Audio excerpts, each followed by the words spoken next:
Hello friends, today we are going to learn about syntax of C language. In today's lecture we will learn how to write program, how to compile C program and how to run our first C program. So we also learn how to download the C compiler or we can run it online. All the basic concepts related to writing a C program we will learn today. So let's get started. In this case, what we have to do before writing a program, हमें अपने सी का compiler क्या करना पड़ेगा, download करने का पड़ेगा। Either आप उसको डाउनलोड कर सकते हैं ऑनलाइन नेट से या फिर आप सीडी से भी डाउनलोड कर सकते हो और आप क्या कर सकते हो, डायरेक्टली भी रन कर सकते हो ऑनलाइन। अगर आपके पास इंटरनेट का कनेक्शन है आप गूगल पे सी कंपाइल ऑनलाइन कंपाइलर से भी उसको रन कर सकते हो। तो आप पे डिपेंड करता है कि आइदर आप डाउनलोडिंग करें आप या ऑनलाइन रन करें। और जब आप स्टार्ट करना है उसके लिए हमें क्या चीज़ करनी है, सबसे पहले we have to open the C console and उसके अंदर we have to write the code. Which code? This is like this.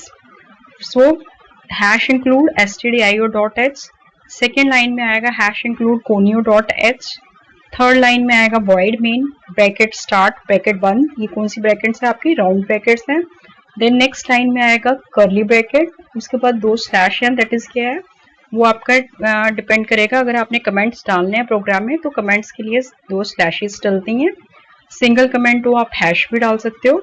उसके बाद नेक्स्ट स्टेटमेंट जो प्रिंटफ हेलो वर्ल्ड लिखा हुआ है हमने, वो आपकी प्रिंटिंग की स्टेटमेंट है। दैट मीन्स आज हम फर्स्ट प्रोग्राम जो अपना सी का लिखेंगे उसके आउटपुट क्या आने चाहिए, हेलो वर्ल्ड जो हमने लिखा है वही प्रिंट होके आना चाहिए। नेक्स्ट स्टेटमेंट है रिटर्न 0, देन सेमीकोलन है और कर्ली ब्रैकेट क्लोज है। अब हम एक एक चीज इसमें जो लिखी है we'll try to explain each and every point in this. सबसे पहले देखो ये जो सारा मैंने लिखा हुआ coding that is written in lower case. Why? Already I have cleared it. Compiler of C is designed in lower case, जिसमें आपके lower सपोज आपने C लिखा हुआ है उसकी कोडिंग कुछ और है, कैपिटल में C की कोडिंग कुछ और है। और इसका कंपाइलर डिजाइन क्योंकि लोअर केस में है तो हमने सबसे पहले ये याद रखना है, हमने सी में जब वर्क करना है हमने कैप्स लॉक को ऑफ कर देना है, बिकॉज हमने अपनी प्रोग्रामिंग कोडिंग जितनी भी लिखनी है that has to be in lower case. अब उसके बाद सबसे पहला आ जाता है हैश इंक्लूड। हैश इंक्लूड का मतलब होता है pre processor directive. That means कह रहा है कि आप कंपाइलर को कह रहे हो कि क्या चीज ऐड करो, कौन सी डायरेक्टिव ऐड करो, stdio। std का मतलब फुल फॉर्म है, std का फुल फॉर्म है स्टैंडर्ड, i का फुल फॉर्म है इनपुट, o का फुल फॉर्म है आउटपुट। नेक्स्ट इसके आगे है डॉट, डॉट का मीन होता है मेंबर एक्सेस। देन है h, h is your header file. उसके बाद हमने stdio.h को डाला किसमें हुआ है, एंगल ब्रैकेट्स में, जिसका मीनिंग क्या होता है, एंगल ब्रैकेट्स को क्यों यूज किया जाता है, it is use to enclose a header file. That means इसके अंदर हेडर फाइल रहेगी।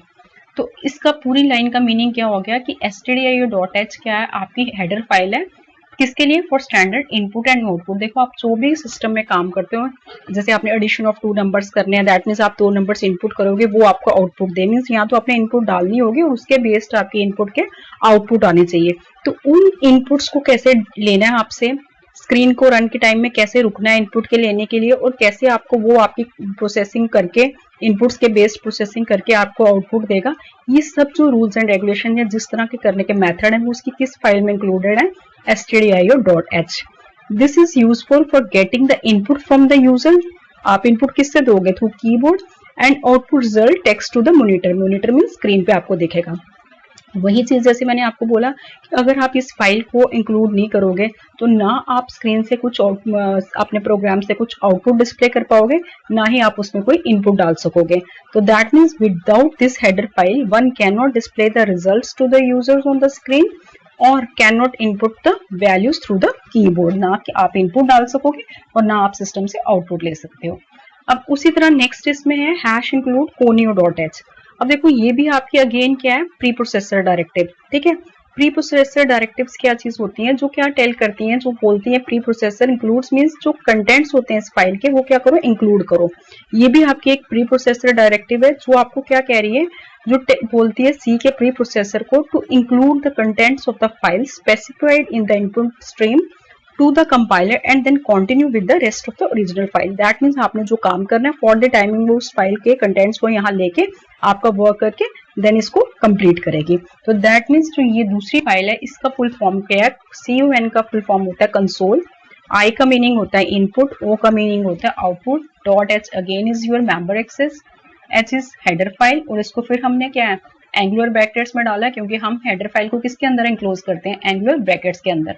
तो उसमें आपका क्या चीज आ गया कि अब इसमें आपका नॉर्मली जो ये वाली हेडर फाइल है हैश इंक्लूड कोनी और डॉट एच की, ये नॉर्मली यूज होगी तब अगर आपने टर्बो सी का कंपाइलर डाउनलोड किया हुआ है, मीन्स ये मैक्सिमम एमएस डॉस के सॉफ्टवेयर पे यूज होती है। अदरवाइज अगर आप उबुंटू में काम कर रहे हो, ऑनलाइन कर रहे हो, तो उसमें आप इसको छोड़ भी सकते हो, इग्नोर कर सकते हो। ये सिर्फ उस केसेस में यूज होगी जहां आपने टर्बो सी का कंपाइलर यूज किया हुआ है। That means hash include conio dot H indicates that the user is going to take console input from devices and will give some output, क्योंकि ये भी क्या आईओ इनपुट और आउटपुट की ही फाइल है। This is a header file for C language, mostly it is written in turbo C compiler. तभी मैंने आपको पहले ही बोला कि अगर आपने टर्बो सी का कंपाइलर डाउनलोड किया हुआ है, then you have to include this file. If you do C program in Ubuntu system, then it does not need. Otherwise, आपको इसकी जरूरत नहीं है। Next is the void.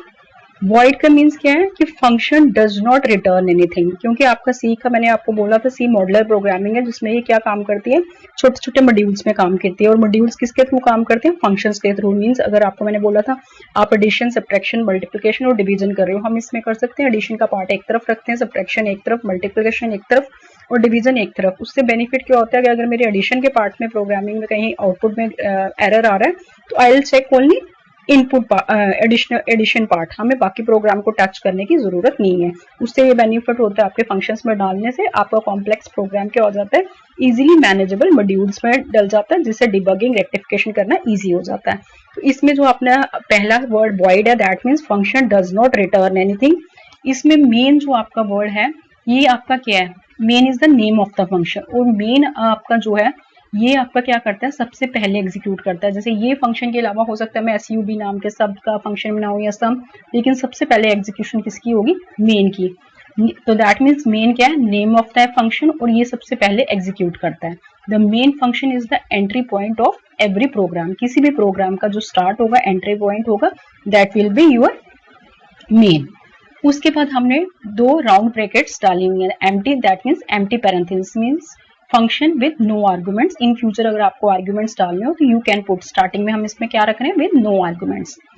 That means void main is the entry point for execution in C program. The void क्या है, void आपका keyword है। Keyword किनको बोला जाता है, रिजर्व वर्ड, जिनके की pre defined meaning already compilers के पास होते हैं, और उनको हम इसको एज इट इज यूज करेंगे जैसा इसका मीनिंग कंपाइलर में है, we can't change its meaning. तो so void is a keyword that represents function will not return anything but a void value. Main is क्या है आपका, that main is the name of the function and bracket जो डाली है बंद की है, returns parameter list, that mean that can be passed to a function. In this case nothing is passed, क्योंकि ये पहला वाला हम कर रहे हैं इसमें हमने कुछ नहीं डाला। अगले केसेस में अगर मैं लिखूं addition of two numbers, so suppose वो दो नंबर इंटीजर्स हैं, I can write int comma int की दो जो आर्ग्यूमेंट्स अंदर यूज हो रहे हैं दैट आर इंटीजर्स। आगे आगे आप जैसे प्रोग्रामिंग करोगे ये क्लियर हो जाएगा, जस्ट मैं एक पहले बेसिक सिंटेक्स बता रही हूँ आपको। उसके बाद कर्ली ब्रैकेट स्टार्ट का मतलब क्या है कि इसको कैसे, मैंने जैसे आपको बोला छोटे छोटे हिस्सों में आप डाल रहे हो, जैसे मैंने आपको बुक्स का एग्जांपल दिया था, अगर 100 बुक्स हैं उनको हमने एक जगह से दूसरी जगह डालना, हम उसको 25 के ब्लॉक्स बना रहे हो। तो दैट मीन्स हम स्टार्ट क्या करेंगे कि ये फर्स्ट बुक है 25 मीन्स ए ब्लॉक, 26 से लेके सपोज 50 तक मेरा सेकंड ब्लॉक है, तो उसका स्टार्ट क्या हो गया 26, उसका एंड क्या हो गया 50। तो हम किसी भी चीज का जैसे स्टार्ट और एंड देख रहे हैं, उसी तरह फंक्शन का स्टार्ट के लिए यहाँ पर क्या चीज होती है, कर्ली ब्रैकेट, जो क्या रिप्रेजेंट करती है कि आपका फंक्शन का स्टार्ट यहाँ से है। उसके बाद आपके उसके अंदर अगर आपने कमेंट्स डालने हैं, कमेंट्स होते हैं अगर आपने अपने प्रोग्राम को चाहते हो मीनिंगफुल बनाना, दूसरे को देखने से भी समझ में आएगा, आप इन फ्यूचर बाद में उस प्रोग्राम को देखना चाहते हो कि आपने क्या प्रोग्राम लिखा था, तो वो क्या होता है कमेंट्स। और ये कमेंट्स जो होते हैं टोटली इग्नोर होते हैं कंपाइलर के साथ, कंपाइलर से। उसके अंदर जो स्टेटमेंट है, जो मीन्स जो भी आपने काम करना है, मैं यहाँ पर क्या कर रही हूँ, हेलो वर्ल्ड लिख रही हूँ, ये प्रिंटिंग की स्टेटमेंट है, आउटपुट स्टेटमेंट है, जो आपको जो आपने अंदर लिखा हुआ है एज इट इज उसके अंदर, क्योंकि आपने स्ट्रिंग डाला हो कोड्स के अंदर hello world as it is उसको लिख के दे सकते हैं। इसके अंदर हम अगर कोड्स के अंदर कोई चीज डाली है तो उसको हम कैपिटल डाल सकते हैं, बिकॉज वो उसको एज इट इज प्रिंट कर देगा, उसमें कोई प्रॉब्लम नहीं है कि अगर आप अपर केस में या लोअर केस में लिखते हो, depends upon totally upon your choice. Semicolon statement के बाद डला हुआ है। सेमीकोलन का यहाँ मीनिंग होता है terminator. Terminator means and of the line, कि यहाँ पर ये लाइन आपकी कंप्लीट हो रही है। इसमें नेक्स्ट लाइन के आने जहाँ आपकी एक लाइन कंप्लीट होती है, you have to put the semicolon, जिससे इसको पता चल जाए ये टर्मिनेट। अदरवाइज में अगर रिटर्न 0 जैसे मैंने अगली लाइन पे लिखा है, अगर मैं आगे भी लिख दूंगी उसमें एरर नहीं आएगा, बिकॉज सेमीकोलन इटसेल्फ इंडिकेट्स कि यहाँ पर लाइन खत्म हो गई है, और अगर मैं उसके आगे भी लिख दूं तो वो उसको एज ए नेक्स्ट लाइन ही काउंट करेगा।